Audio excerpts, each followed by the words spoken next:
26 फरवरी Indian air force ने पाकिस्तान के बालाकोट स्थित जैश-ए-मोहम्मद के आतंकी ठिकानों पर हमले किए थे। हमले में इजराइल में बनी स्पाइस 2000 बमों का प्रयोग हुआ था।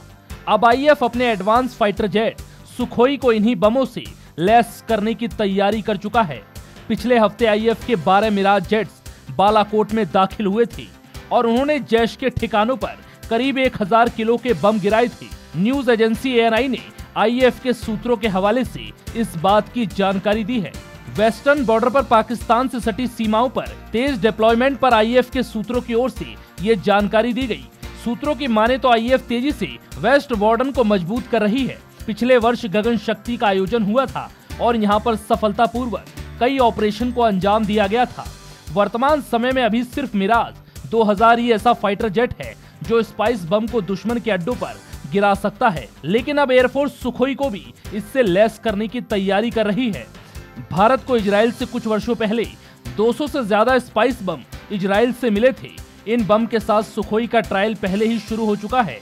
सूत्रों ने बताया कि कुछ और ट्रायल्स के बाद सुखोई को इन बमों से लैस किया जाएगा, जो कि पूरी तरह से सैटेलाइट तस्वीरों पर निर्भर है और इन फोटोग्राफ्स की मदद से दुश्मन के ठिकानों को निशाना बनाया जा सकता है। एक बार सफलतापूर्वक इंस्टॉल हो जाने के बाद एयरफोर्स और ज्यादा ताकतवर हो सकती है।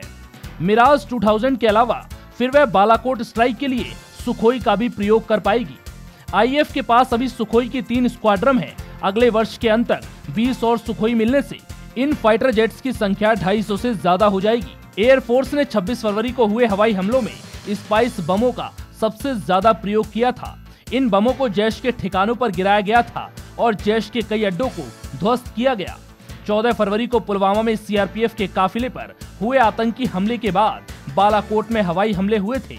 पुलवामा हमले में सीआरपीएफ के 40 जवान शहीद हो गए थे। जैश का सरगना मौलाना मसूद अजहर पिछले करीब 20 सालों से भारत के खिलाफ आतंकी साजिशों को अंजाम दे रहा है। अजहर को साल 1999 में इंडियन एयरलाइंस की फ्लाइट IC-814 के हाईजैक होने के बाद छोड़ा गया था। फिलहाल इसमें इतना ही।